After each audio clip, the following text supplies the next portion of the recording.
Hey everybody, it's Lyra from Lyra Gaming, and today I'm here to provide you with my very first Path of Exile 2 video.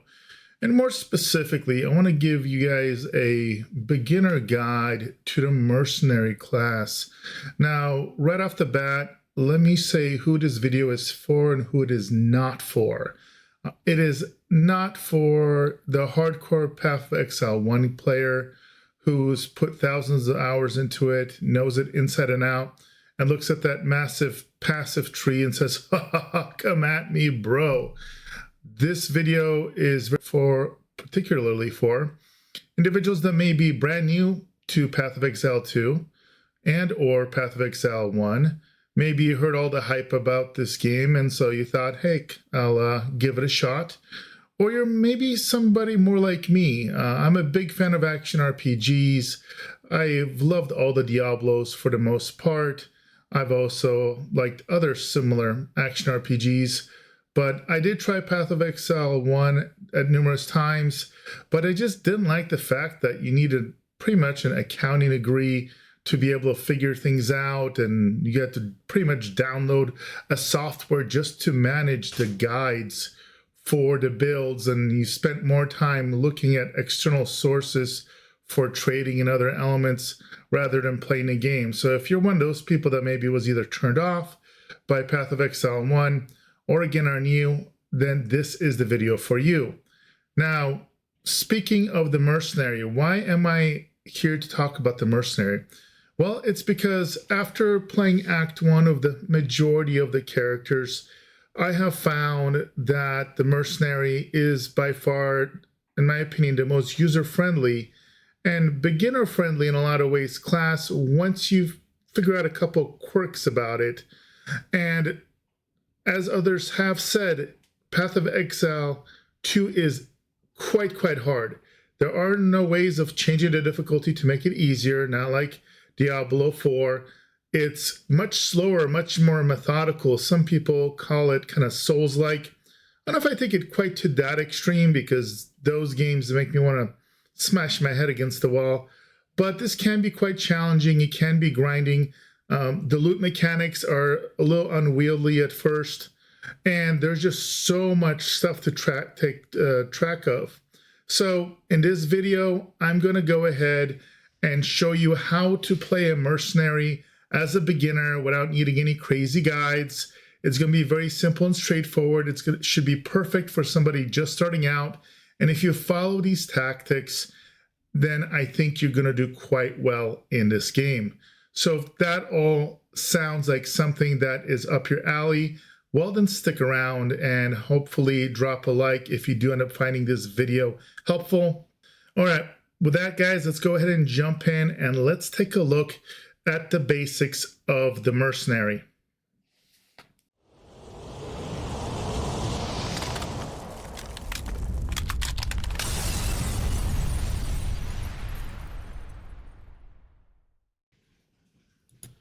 All right, guys, now for the remainder of the video, let me give you a quick preview of what we're going to talk about. We're going to talk about the skill gems and my recommendations for a beginner currently.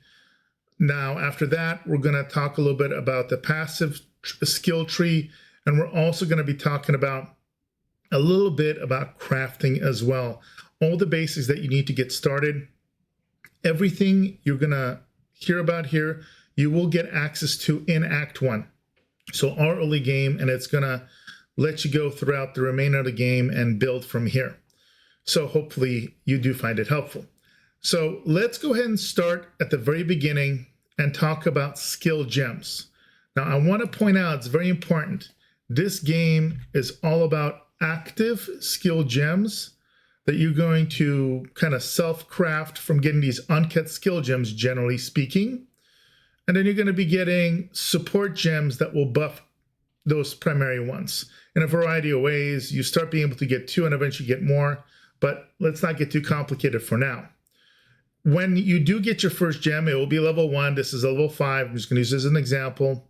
When you right click on it, it's going to show you all the specific skills related to that gem, or rather that weapon type.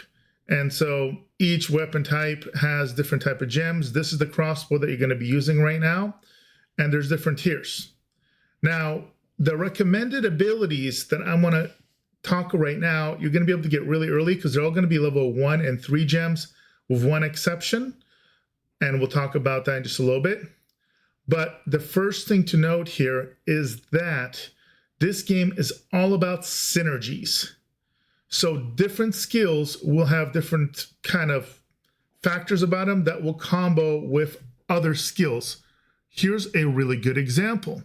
The very first ability I'm going to recommend that you get is Permafrost Bolts. And you will notice this is an ammunition type, as you can see here by the descriptor. This basically loads your crossbow of icy bolts that fragment and flight.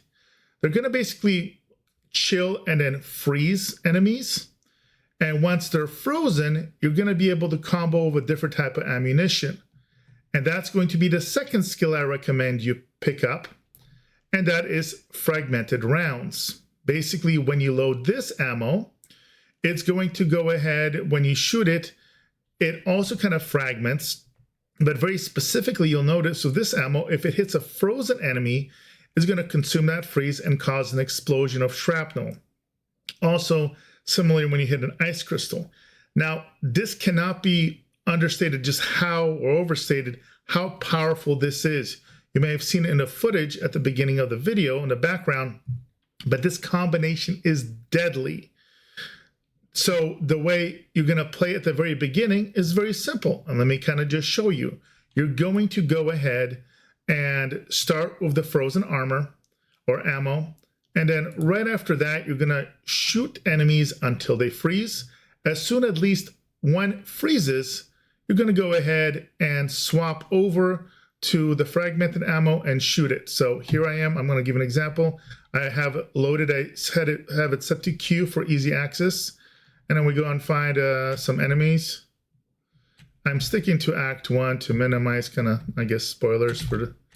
So there's a froze. You go E, swap over. Now, these is a bit of an overkill, but as you can see, they kind of explode. There's also a secondary effect I currently have from a passive, so let me disable that for a quick moment. We're going to go ahead and disable that. Let me see here. There we go. I'll go over that as well. But again, sometimes they'll take 1, 2, or 3 hits, and then they freeze and they shatter. This is really good for mobbing. You can even time it. And again, you're going to see with enemies, a lot of times if you don't kill them right away, they're going to have a little percentage sign of how close they are to freezing. And obviously right now this one's frozen. Now there's also the second set of abilities we're going to look at here. So let's take a look at that while I kite this guy around. So the second set of ammo is going to be a combination of armor-piercing rounds. And this is very similarly, you load this ammo, and it's going to rapidly break the armor of the enemy. And then once you break the armor, it gets this fully broken enemy armor debuff. And you can combo it with the high velocity round, which is again a level 3 gem as well. And this is basically like a giant cannon / sniper blast. And very importantly, it can consume that debuff and do a ton of damage. Now I'm going to use this enemy as an example. This is a little tricky one because he actually blocks from the front. So the main way to kill him is to hit him from the side or dodge. But let me show you. So here's the machine gun fire.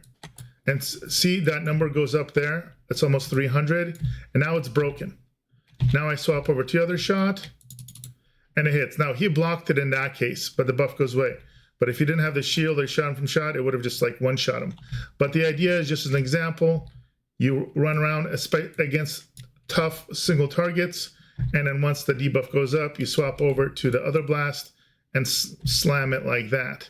And go back and forth. So this is really helpful because it's amazing for bosses. And I'll show some footage in the background of me fighting one of the bosses, many bosses in this game, and you'll see that utilized. So unlike some classes who may struggle a little bit between mobbing and killing bosses, you can quickly swap between that. So again, it's 4 buttons. I have it bound to Q and E and then R and F, swapping between the two. And that will get you through just about any content. Now, I will point out another ability I do like. It's going to be a level 5 skill.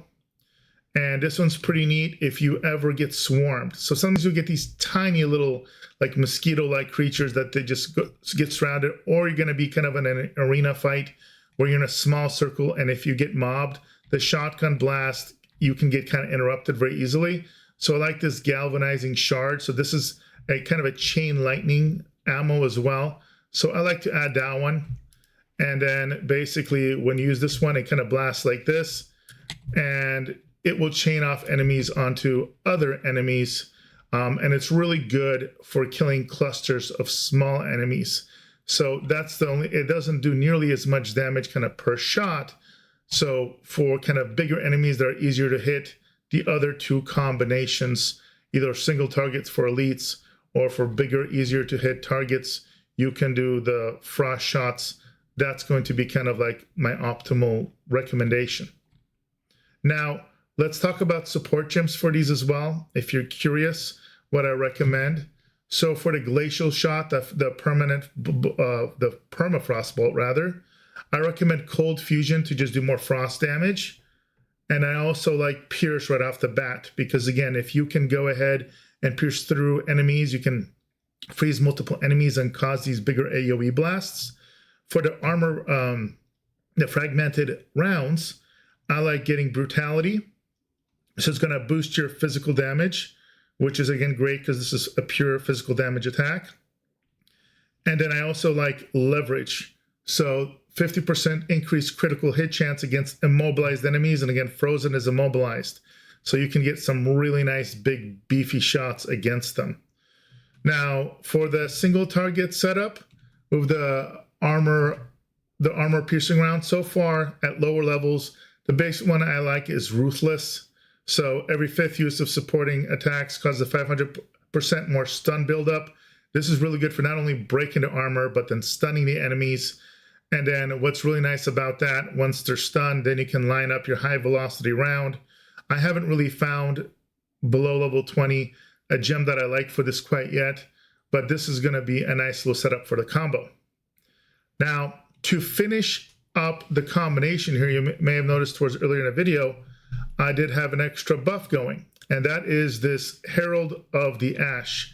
And so this is one of the spirit abilities later in Act 1, not quite at the end, but pretty close. You're going to do a quest, and it's going to give you just baseline spirit. Spirit can be used for any buffs that you're going to reserve this spirit for, or you could also get minions as an option as well. The reason I like this Herald of the Ash is it gives you an overkill effect. So when this is activated, this is amazing because it's going to basically make anytime you kill something, any overkill damage gets turned into an AoE explosion. And with this setup that I have discussed with you, the permafrost bolts leading into the fragmented rounds especially, you're going to see a bunch of overkill where sometimes the frost effect will almost kill it, and it's at like 10% health. And then you do this giant fragmented shot, and it blows up like crazy. So that just does this chain effect, and it's great for killing whole screens of mobs nice and easy. Now, you are going to need 34 strength for this. So if you're just doing a basic dexterity build, you may not have this right away. So I'll show you exactly how I recommend doing that in a passive tree. But when you first unlock this ability, this one will not be highlighted. It's going to try and have you pick a different ability. I don't recommend the other one. So this, I think, will be a better setup for you. And with that, let's go ahead and take a look at the passive tree, and I'll give you some of my recommendations. Now, here's the passive skill tree. And yes, it can be super daunting. Just zoom in and don't zoom out so you're not overwhelmed at first.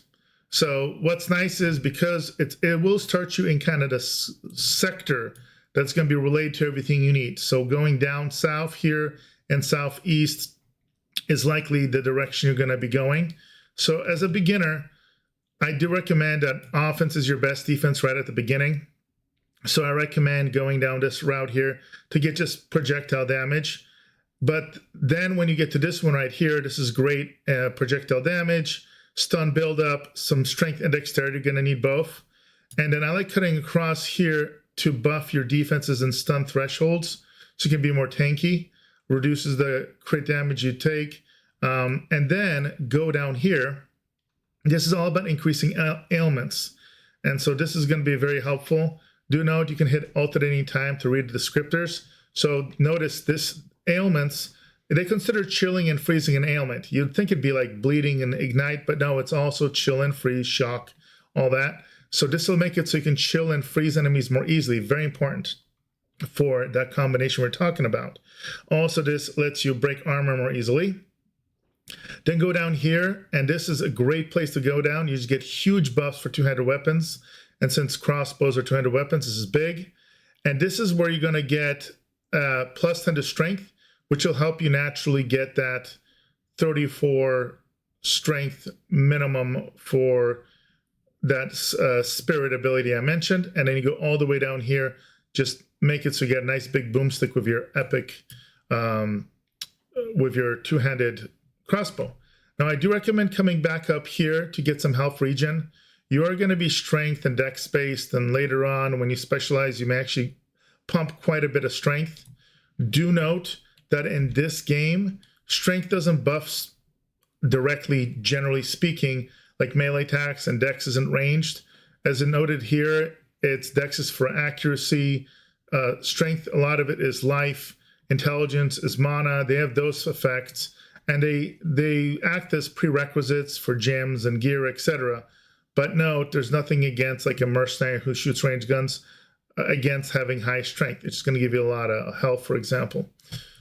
Now, other recommendations as you level up, I do recommend going down here, picking up this note for better knockback, which is really, really quite good. Now, as you go down here, you can go down this way. As you kill things, you can get better movement speed and attack speed. But really what you want to head down is this way here and get instant reload. So 40% increased crossbow reload speed. That's the big one. Here's an extra 15 and another 15. So that's huge because the ammo types, the frozen one and the fragmented one, they're basically one shot, one reload. So there's a ton of reloading. And as you swap, you got to be reloading as well. So this is going to help out a ton.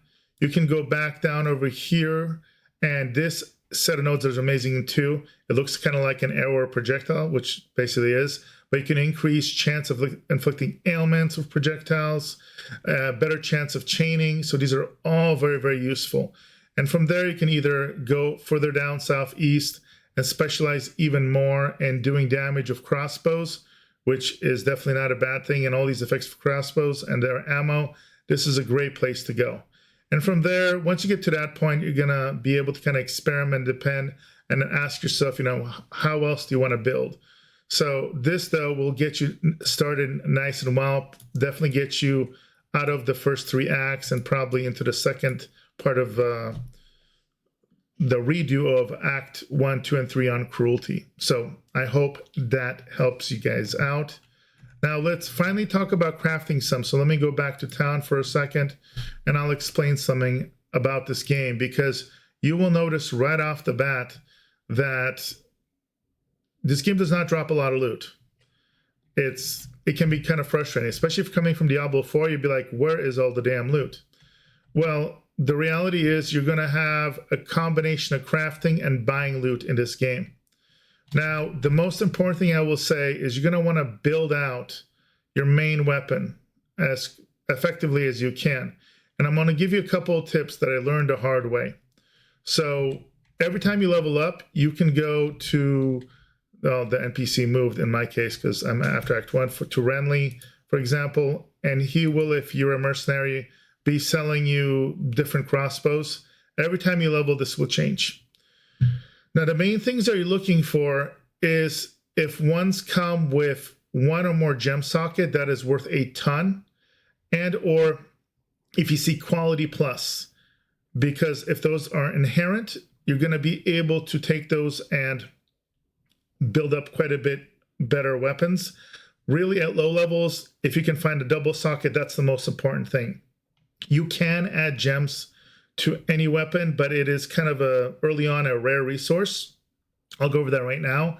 But you can basically even buy a white crossbow if it has 2 sockets, and that would be optimal for building, because then you're going to be able to put some kind of socketed gems. I'll show what those are right now, or runes rather. And those are really powerful early on. So it's these runes right here. And the one we're going to be building on is the iron rune, which is going to increase your physical damage by 20%. So if you think about it, if you put 2 of those in here, I have 1 in here on this one, for example, you can get plus 40% physical. Now that's bare bone. If you have a white, this is a yellow, obviously a rare crossbow, but imagine if you had a white one, you can very easily collect orbs of transformation and utilize this to upgrade it from a normal to a magical. And then it's going to give you a random effect. If you get one and you're lucky and it has a physical damage percentage increase or added physical damage, that's what you're really looking for in this build. And then you can use an orb of augmentation, which you'll also gather quite a bit of. They're pretty common, to add a extra second random modifier. And again, you're hoping to get something offensive. Like this one's pretty decent overall. The cold isn't optimal, but I also do a lot of cold damage in this build, so it wasn't a waste. But optimally, it would have been all stacks of either physical damage percentage or straight physical damage. And then, not quite as common, but still common enough, you can get regal orbs that you're going to build up, and that will turn it into a rare. And so if all goes well, you'll roll this nice combination of these. Now you can also trade using the trade system to get decent rares. I'm not going to talk about that's more advanced, and some people find it really cumbersome, but this is how you would craft it. Again, if you were to get lucky and find a really good rare crossbow either at the store or on the ground and it doesn't have these sockets, then you need to gather up these right here. They're called Artificer Shards. Well, once you get 10 of them, they're going to turn into Artificer Orb, and those will add 1 of these. So technically you would need 20 Artificer Shards to get 2 sockets on there. And then you can put in those runes on there. Again, iron runes, my recommendation. Do note, you cannot take them out. So at that point, you're just kind of, it's a sunken cost. But here's, for example, where was I? I thought I had it. Maybe I broke it down. I didn't think I broke it down. I thought I saved it. Oh yeah, it is right there. So if you can see this, this one actually has 2 sockets. This was my first one. It was not great, but I had found it with 2 sockets and I just upgraded it. And it was pretty decent for leveling up. It had good quality. Now do note, if you find any loot that has any quality, so you see right there below crossbow on the descriptor, it says quality +7. If it has that or sockets, do not disenchant it. Do not sell it at the vendor. Go to the salvage bins that you're going to get. And when you salvage those, you're going to get those materials that either help you add sockets onto a weapon that doesn't have it, or give you the other item that increases the quality. So this, I notice this is quality +8. I had upgraded, it's 8 +4%. Each time you put one of these right here, they are going to be blacksmith wheatstones. Improves the quality of a martial weapon. There's other more specialized ones, but this one is for all martial weapons. So if you can upgrade that, that's great. You want to do your best getting other armors and pieces as well. Early on, I wouldn't spend the rare regal orbs for the other aspects. Just use whatever you can. For example, you know, if you have something like this iron ring, 1 to 4 physical, well, let me give you an example of upgrading this. We're going to upgrade this here. Boom. And then again, that one, let me see here. There's another one. So this has some mana regeneration, max mana, actually not that great for me. This is not a mana starve build, but if this rolled amazingly, then you could use the regal orb to upgrade if you really wanted to. But at the very least, because the other ones are rather common, if you find decent stuff, especially ones that have sockets, feel free to use that and trying to keep your kind of gear as optimized as you can. Because again, this game is brutally hard. It is unforgiving. You're gonna have to farm up stuff. And that's pretty much all you need to know. If you follow that format, you should be able to do quite well. I hope this has helped you out. If you're a beginner, I know that one or two things is going to happen. You're either going to hit a wall and get frustrated and potentially quit. My goal is with this little mini guide, that won't be you. Or you're going to find a guide like this, and hopefully it'll help you kind of get started. Eventually you can graduate to the complex, crazy guides if you like, or just play by yourself and build your own kind of setup. The passive tree in the Path of Exile 2 is much more user-friendly because of the fact that they did remove just pure kind of nodes that had pure health on them or pure energy, which if you didn't pick up in POE1, you would just kill your build, and didn't really explain that anywhere. So hopefully you found this helpful. Again, if you did, make sure to drop a like. I'll see about creating more content as time goes on. I know this was kind of a loosey video, but thought I'd throw this together since I didn't have early access and I've been just playing since release like most people. I have found this much more fun. I'll provide a kind of a video soon as well that will give my thoughts on the game so far, especially through kind of Act 2 from like a quote-unquote beginner perspective, not an expert in POE1 that generally steered clear of POE1, but is overall pretty optimistic about this one. All right, guys, thanks if you've watched so far. Appreciate it. Drop a like as always. That helps out. Let me know your thoughts and comments. I'm by no means an expert on this game, but I found that this worked really, really well, and I died a lot less than on any of the other classes. So you guys have a great one, and I'll see you in the next video.